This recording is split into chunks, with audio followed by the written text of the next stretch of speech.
వేదిక పైన పెద్దలందరికీ పేరు పేరున నా ఉదయపూర్వక నమస్కారాలు. తాడిపత్రి చూస్తుంటే యూత్ పవర్ అదిరిపోయింది. తాడిపత్రి నంబర్ 1 యువత ఎవరు తెలుసా? ఇక్కడ ఎవరు జేసీ ప్రభాకర్ రెడ్డి గారు.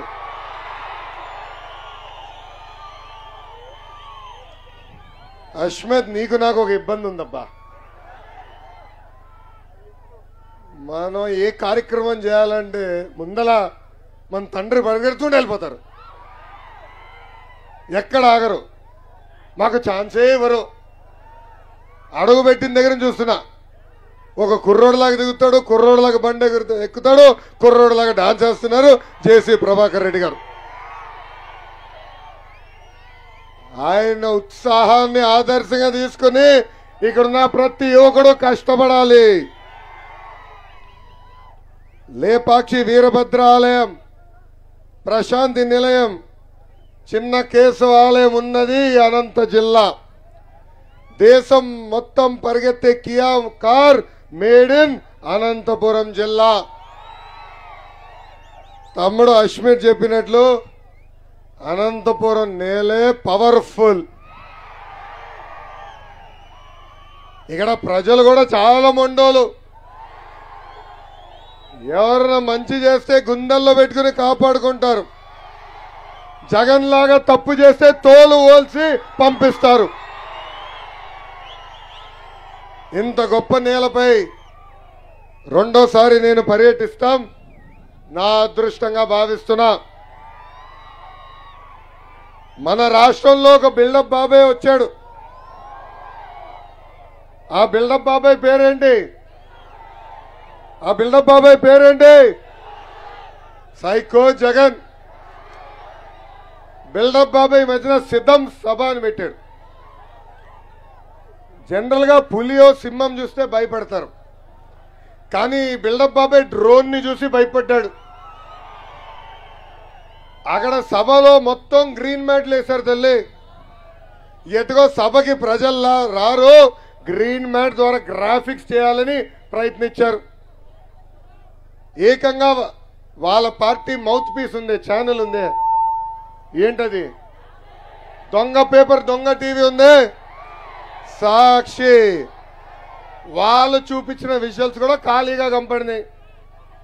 కానీ అక్కడున్న అరగంట స్టార్ అంబటి రాంబాబు,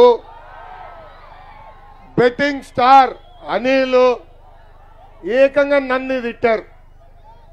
పదే పదే లోకేష్ ఒక డ్రోన్ పంపించాడు, ఖాళీ కుర్చీలు చూపించడానికి ప్రయత్నిస్తున్నారని వాళ్ళు చెప్పారు. అంటే సభ సాక్షిగా ఆ సిద్ధం సభకి ప్రజలు సిద్ధంగా లేరని తేల్చి చెప్పేశారు ఈ ఇద్దరు దొంగలు. బాహుబలి ట్రైలర్ చూపించారు కానీ ఏకంగా పుల్లకేసి సినిమా సభ చూపించే పరిస్థితికి వచ్చింది ఈ సైకో జగన్ ప్రభుత్వం. ఎవరన్నా సభ చూసారా? లైవ్ లో వీడియో చూసారా? పాపం ముఖ్యమంత్రి గారు బాగా చౌంట పట్టింది, కంగారు పడుతున్నాడు, తడబడుతున్నాడు, మనిషిలో భయం టెన్షన్ కనపడింది. దానికి కారణం తెలుగుదేశం, జనసేన, భారతీయ జనతా పార్టీ పొత్తు. ఈరోజు జగన్ ఎక్కడికి వెళ్ళినా ఉచ్చబోసే పరిస్థితి తీసుకొచ్చింది ఈ కూటమి. పదే పదే ఒక విషయం చెప్పాడు, చరిత్ర ఉన్నంత వరకు ఈ సైకో ఉంటాడంట. చరిత్రలో కాదు కదా, క్రిమినల్ రికార్డ్స్ ఉన్నంత వరకు జగన్ పేరు ఉంటుంది. చంచలగూడ జైలు గోడలపై జగన్ పేరు ఉంటుంది. క్విట్ ప్రోకో తెల్ల కాలర్ నేరస్తుడిగా చరిత్రలో జగన్ మిగిలిపోతాం ఖాయం. ఇంకొక డైలాగ్ కొట్టాడు, మాట ఇస్తే తగ్గేదే లేదంట. ఎన్నికల ముందల ఏం చెప్పాడు తల్లి? సంపూర్ణ మద్యపాన నిషేధం చేసిన తర్వాతనే మీ ఓట్లు అడుగుతా అన్నాడు. చేశాడా సంపూర్ణ మద్యపాన నిషేధం? వారంలో సిపిఎస్ రద్దు చేస్తా అన్నాడు. వారాలు వస్తున్నాయి పోతున్నాయి, సిపిఎస్ రద్దయిందా? 45 సంవత్సరాలు నిండిన ఎస్సీ ఎస్టీ బీసీ మైనారిటీ మహిళలకి పెన్షన్ ఇస్తా అన్నాడు. పెన్షన్ ఇచ్చాడా? 2,30,000 ప్రభుత్వ పోస్టులు భర్తీ చేస్తాను. ప్రతి ఏడా 6,500 కానిస్టేబుల్ పోస్టులు భర్తీ చేస్తాను. ప్రతి సంవత్సరం జాబ్ క్యాలెండర్ అన్నాడు, మెగా డిఎస్సి అన్నాడు. ఇచ్చిన హామీ నిలబెట్టుకున్నాడా అని తాడిపత్రి ప్రజల్ని ఒక్కసారి ఆలోచించమంటున్నా. జగన్ కి మధ్యన ప్రచార పిచ్చి బాగా పట్టుకుంది. ఎక్కడ చూసినా పోస్టర్లు, మరుగుదొడ్డుల తలుపుల పైన కూడా వాళ్ళ స్టిక్కర్లు. ముఖ్యమంత్రి అయిన వెంటనే ఏం చెప్పాడు? ఇచ్చిన హామీలు 6 నెలల్లో నిలబెట్టుకుంటే చిత్తశుద్ధి ఉన్నట్టు అన్నాడు. చివరి 6 నెలల్లో హామీలు అమలు చేస్తే మోసం అన్నాడు. ఈ సభాముఖంగా జగన్కి నేను ప్రశ్న వేస్తున్నా. 4 సంవత్సరాలు 10 నెలలు నువ్వు ఇంట్లో పడుకుని, అదే తాడేపల్లి కొంపలో పడుకుని, కరెక్ట్ గా 2 నెలలు ఎన్నికలు ఉన్నాయనగా బయటకు వచ్చి ఇప్పుడు గ్రూప్ 2 నోటిఫికేషన్ ఇస్తావా? ప్రతి గడపలో నిరుద్యోగ యువకులు ఉన్నారు. వాళ్ళ తల్లిదండ్రులు కలగన్నారు. లక్షలు ఖర్చు పెట్టి పిల్లల్ని బాగా చదివించారు. ఈరోజు ఉద్యోగాలు వచ్చే పరిస్థితి లేదు. ఏకంగా గ్రూప్ 2 నోటిఫికేషన్లో సుమారుగా 800 పోస్టులు వేశారు. దానికి 5 లక్షల మంది ఎగ్జామ్ రాసే పరిస్థితి చూసాం. అందుకే నిరుద్యోగ యువకులకి నేను హామీ ఇస్తున్నా, 2 నెలలు ఓపిక పట్టండి. తెలుగుదేశం, జనసేన, బీజేపీ ప్రభుత్వం వస్తుంది. 5 సంవత్సరాల్లో ప్రభుత్వ పోస్టులన్నీ భర్తీ చేస్తాం. ప్రతి సంవత్సరం డిఎస్సి తీసుకొస్తాం. ఒక పద్ధతి ప్రకారం ముందరికెళ్తామని ఈ సభాముఖంగా హామీ ఇస్తున్నా.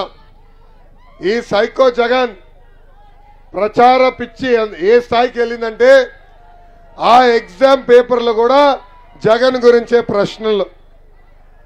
ఆడుదాం ఆంధ్ర, జీవ క్రాంతి, చేదోడు గురించి ప్రశ్నలు వేశారంట.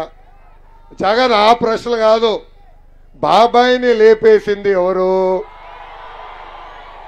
తల్లిని చెల్లిని మెడబట్టుకుని బయటికి గెంటేసింది ఎవరు, సిపిఎస్ రద్దు చేస్తానని రద్దు చేయని ముఖ్యమంత్రి ఎవరు, 30 లక్షల ఇల్లు కట్టి తెలుగింటి ఆడబడుచుల పేరు పైన రిజిస్టర్ చేస్తానని హామీ ఇచ్చి మాట తప్పి మడిమ తిప్పింది ఏ ముఖ్యమంత్రి అని ప్రశ్న పెట్టుంటే, 5 లక్షల మంది ఎవరైతే ఎగ్జామ్కి వచ్చారో వాళ్ళందరికీ అద్భుతమైన మార్కులు వచ్చే పరిస్థితి ఉండేది. ఈ మధ్యన వస్తున్నా క్వార్టర్ బాటిల్ గురించా తమ్ముడు? క్వార్టర్ బాటిల్ దూరంగా ఉండాలి నువ్వు. ఫస్ట్ ముందల ఐపీఎల్ టీం గురించి మాడతా, దాని తర్వాత క్వార్టర్ బాటిల్. Okay, deal. ఈ మధ్యన ముఖ్యమంత్రి గారు పదే ఆంధ్ర రాష్ట్రానికి ఐపీఎల్ టీం తీసుకొస్తానంటున్నాడు. ఐపీఎల్ టీంకి పర్ఫెక్ట్ పేరు కోడి కత్తి వారియర్స్. ఐపీఎల్ టీంలో ప్లేయర్స్ ఎవరో తెలుసా? సీనియర్ బ్యాట్స్మెన్ అవినాష్ రెడ్డి, సొంత బాబాయిని గొడ్డలతో పొడి చంపాడు కదా, అందుకే సీనియర్ బ్యాట్స్మెన్ ఇద్దాం. బెట్టింగ్ స్టార్ అనిల్, అరగంట స్టార్ అమ్మట్టి, గంట స్టార్ అవంతి, ఇంకా ఆల్రౌండర్ ఎవరు?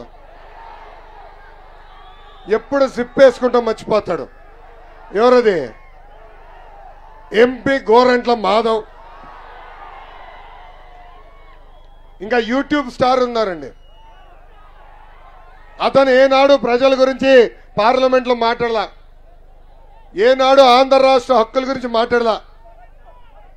కానీ ఏకంగా కొత్త ప్యాంటు, కొత్త షర్టు, షాల్ వేసుకుని ఒక సినిమా యాక్టర్ లాగా అక్కడ రీల్స్ చేస్తూ ఉంటాడు. రాజమండ్రి ఎంపీ భరత్. ఇంకా బూతల స్టార్ ఉన్నారండి, సన్న బియ్యం సన్నాసి కోడాల నాని. ఇంకా పెన్షిటర్ బిఎఫ్ మధుసూదన్ రెడ్డి. టీం అద్భుతంగా ఉంది కదా. ఈ టీంని శాశ్వతంగా ఇంటికి పంపించే బాధ్యత ఆంధ్ర రాష్ట్ర ప్రజలపైన ఉందని ఈ సభాముఖంగా తెలుపుతున్నా.